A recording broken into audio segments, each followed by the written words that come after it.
1950లో ప్రపంచమంతా ఆకలి చావుల గురించి చర్చిస్తోంది. మరికొంతమంది రెండో ప్రపంచ యుద్ధ పరిణామాలపై, ఆయా దేశాల అరాచకాలపై నిరసనలు వ్యక్తం చేస్తూ ఉన్నారు. సరిగ్గా అదే సమయంలో వియత్నాంలో అమెరికా దాడిని కమ్యూనిస్టు దేశాలు ఖండిస్తున్నాయి. అమెరికాని ఎలా ఓడించాలని వియత్నాం దేశానికి ఆయా దేశాలు సాయపడుతున్నాయి. ప్రపంచమంతా ఓ గొడవలా ఉంటే రష్యా మాత్రం అందరినీ ఆశ్చర్యపరిచింది. ఆకాశంలో విమానాన్ని కొంత ఎత్తు దాటించాలంటేనే భయపడే ఆ రోజుల్లో మొట్టమొదటి అంతరిక్ష నౌకను పంపి అందరినీ ఆశ్చర్యపరిచింది. ఆ తర్వాత ఆ దేశ అధ్యక్షుడు స్పుత్నిక్తో మరిన్ని ప్రయోగాలు చేయాలని ఆదేశించాడు. అంతరిక్షంలో మనం ఏం చేయగలమో మానవ మాతృలు ఊహించడానికే భయపడాలి. మరీ ముఖ్యంగా అమెరికా మన దగ్గరకు కూడా రాలేని విధంగా చేయాలని ఆ దేశ శాస్త్రవేత్తలకు రష్యా నాటి అధ్యక్షుడు నికితా క్రుష్చెవ్ ఆదేశించారు. అప్పటికే బోల్షెవిక్ రెవల్యూషన్కు 40 ఏళ్లు పూర్తయిన సందర్భంగా మొదటి స్పేస్ శాటిలైట్ విజయవంతంగా ప్రయోగించారు. ఇదంతా కూడా అమెరికా కళ్ళప్పిగించి చూస్తోంది. వాళ్ళు ఎలా చేస్తున్నారో ఏం చేస్తున్నారో ఏమీ అర్థం కాలేదు. అయితే రష్యా తమ దేశ అధ్యక్షుడి ఆదేశాలకు అనుగుణంగా స్పుత్నిక్ 2 ప్రయోగానికి ఏర్పాట్లు చేస్తోంది. ఇది మొదట ప్రయోగించిన దానికంటే 6 బరువైంది. అయితే ఈసారి మానవుడిని పంపాలనుకున్నా కూడా అప్పటి సాంకేతిక పరిజ్ఞానానికి కష్టమైన పనిగా భావించారు. దీంతో అంతరిక్షంలోకి కుక్కను పంపాలని నిర్ణయించుకున్నారు. సాధు జంతువు కంటే గట్టి స్ట్రీట్ డాగ్ అయితే బెటర్ అనుకున్నారు. దానిని మళ్లీ పారాచూట్ సాయంతో నేలపైకి దించాలనుకున్నారు. అన్ని ఏర్పాట్లు పూర్తయ్యాయి. రష్యాలోని హస్కీ బ్రీడ్ కు చెందిన ఓ వీధి కుక్కను సెలెక్ట్ చేశారు. అంతకుముందు కొన్నింటిని సేకరించిన యాక్టివ్గా లేవని వదిలేశారు. ఈ హస్కీ జాతి కుక్క బలిష్టంగా ఆరోగ్యంగా ఉంటుంది. పైగా చిన్న వయసు, 6 కేజీల బరువు మాత్రమే ఉంది. దాని పేరు లైకా. కొంతమంది కర్లీ డాగ్ అని పిలుచుకున్నారు, మరికొంతమంది లిటిల్ కర్లీ అని పిలిచారు. దానికి ఆర్మీ ఆఫీసర్లతో పాటు స్పెషల్ డాగ్ ట్రైనింగ్ ఎక్స్పర్ట్ ని పిలిపించి 20 రోజులు ట్రైనింగ్ ఇచ్చారు. అంతరిక్ష ప్రయోగం పూర్తయ్యే వరకు డాక్టర్ వ్లాదిమిర్ దాంతోనే ఉన్నాడు. కూర్చోమంటే కూర్చునేది, లెమ్మంటే లేచేది, కరెక్ట్ టైంకు తింటోంది, యూరిన్ ని దూరంగా వెళ్లిపోసి వస్తోంది. అలాగే స్పీడ్ గా పైకి ప్రయాణం చేస్తే ఎలాంటి ఒత్తిడికి గురి కాకూడదని ప్రత్యేక మెషన్లు తెచ్చి జర్నీ ఫీలింగ్ తెప్పించి రెడీ చేశారు. మొత్తం మీద లైకా ఏ మానవుడు సాధించలేని ఫిట్కి రెడీ అయిపోయింది.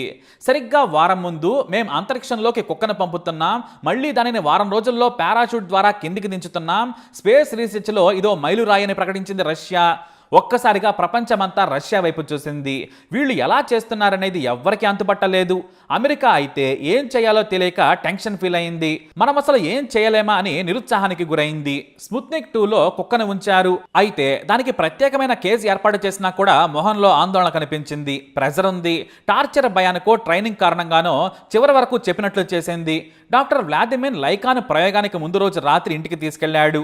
తన పిల్లలతో ఆడుకునేట్లు చేశాడు. లైకా అందరితో కలిసిపోయింది. న్యూట్రిషనల్ జెల్ ఫుడ్ ఇవ్వడంతో చాలా ఆరోగ్యంగా ఉంది. స్పేస్ షిప్ లో లైకాను ఉంచారు. ప్రపంచమంతా తమ వైపే చూస్తోందని రష్యాకు తెలుసు. నాటి అధ్యక్షుడికి స్పుత్నిక్ 2 ప్రయోగం ప్రెస్టేజ్ ఇష్యూ. ఆయన స్వయంగా వచ్చి లాంచింగ్ ను చూశాడు. సక్సెస్ఫుల్ గా అంతరిక్షంలోకి వెళ్ళింది. స్పుత్నిక్ 2 సక్సెస్ అని ప్రపంచానికి చెప్పుకుంది రష్యా. అంతేకాదు చంద్రమండలాన్ని ఢీకొడతామని కూడా అనౌన్స్ చేశారు. మూన్ పైకి శాటిలైట్ ను పంపుతున్నామని, వీలైతే మనుషులను కూడా దించుతామని రష్యా చెప్పి ప్రపంచానికి ముచ్చెమటలు పట్టించింది. ఫ్రెండ్లీ కంట్రీస్ రష్యాను చూసి గర్వపడితే అమెరికా లాంటి దేశాలు ఏడ్చాయి. అంతేకాదు కుక్క అంతరిక్షంలోకి వెళ్ళాక దాని అరుపులను రికార్డ్ చేసి మీడియాకు ఇచ్చారు. వారం తర్వాత సక్సెస్ఫుల్ గా కక్షల్లోకి లైకా తిరుగుతుందని ప్రకటించింది. న్యూయార్క్ టైమ్స్ ఆ కథనాన్ని ప్రముఖంగా ప్రచురించింది. అంతేకాదు మూన్ మీదకు ప్రయోగాలు చేసేందుకు రష్యా సిద్ధమవుతుందని చెప్పడంతో అమెరికా గవర్నమెంట్ అలర్ట్ అయింది. అయితే చందమామ మీదకు వెళుతున్నామని రష్యా అంటే అమెరికన్ మీడియాలో జోకులు వేసుకున్నారు. చాలా మంది నవ్వారు. రష్యా తనకు తానుగా ఎక్కువ చెప్పుకుంటుందని ఆర్టికల్స్ కూడా రాశారు. పిచ్చి మాటలు చెబుతున్నారని ఎగతాళి చేశారు. కానీ కొంతమంది సైంటిస్టుల వార్నింగ్ నాసా ఏర్పాటుకు దారితీసింది. ఇలానే ఉంటే మనం ఎగతాళి చేయడం కాదు, ఎగతాళి అయిపోతామని హెచ్చరించారు. దీంతో భారీగా నిధులిచ్చి 1958లో నాసాను ఏర్పాటు చేసింది అమెరికా.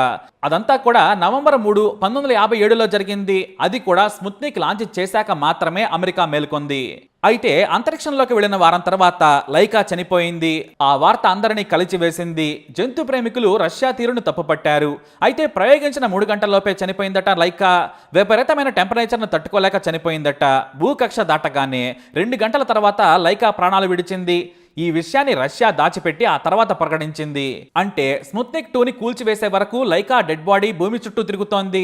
లైకా తమ దేశం కోసం ప్రాణాలు అర్పించిందని రష్యాలో విగ్రహాలు కూడా పెట్టారు. 1958 ఏప్రిల్ 14 వరకు కక్షలోనే ఉన్న లైకాకు ఆ తర్వాత భారీగా అంత్యక్రియలు నిర్వహించారు.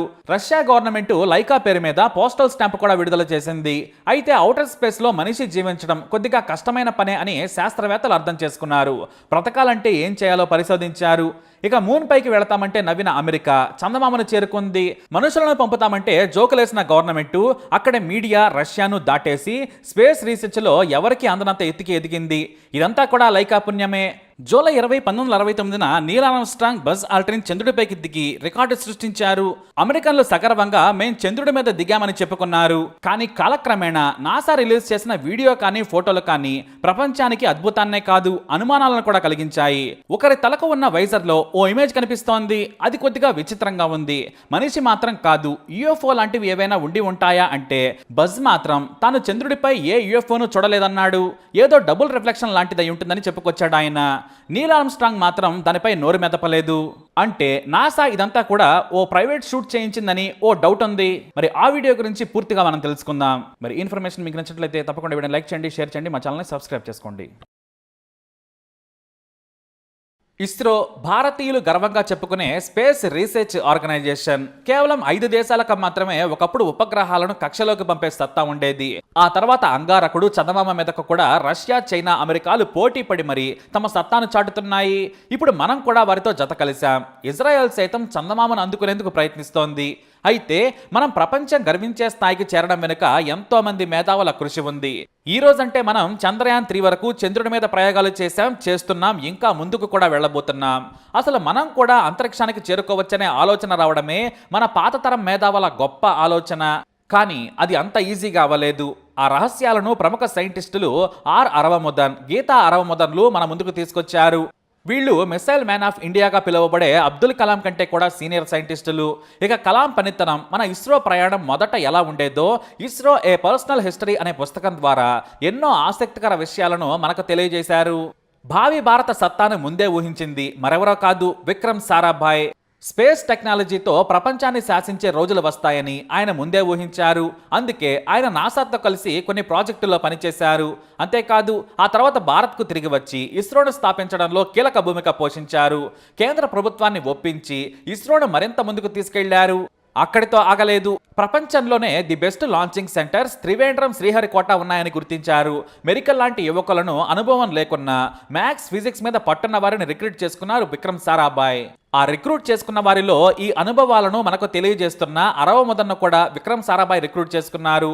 అంతకు ముందు ఆయన డిపార్ట్మెంట్ ఆఫ్ అటామిక్ ఎనర్జీలో పనిచేస్తూ ఉన్నారు. ఆ తర్వాత అబ్దుల్ కలాంను కూడా విక్రమ్ సారాభాయ్ రిక్రూట్ చేసుకున్నారు. అయితే కలాం ఆ తర్వాత మొత్తం మిసైల్ టెక్నాలజీ పైన దృష్టి పెట్టారు. కానీ మొదట విక్రమ్ సారాభాయ్ నాసా సెంటర్లో ట్రైనింగ్ కోసం అరవముదన్ను పంపారు. అతను వెళ్ళాక కలాం కూడా అతనితో జత కలిశారు. వీరితో పాటు మరికొంతమంది నాసాలో శిక్షణ తీసుకున్నారు. నాసా వీళ్ళందరికీ థియరిటికల్గా ట్రైనింగ్ ఇచ్చింది. ఒకరిద్దరు మెరికల్ లాంటి వారిని మాత్రమే తమ ప్రయోగాల్లో పాల్పంచుకునేలా చేసింది. ఎందుకంటే వారి టాలెంట్ అవసరం కాబట్టి.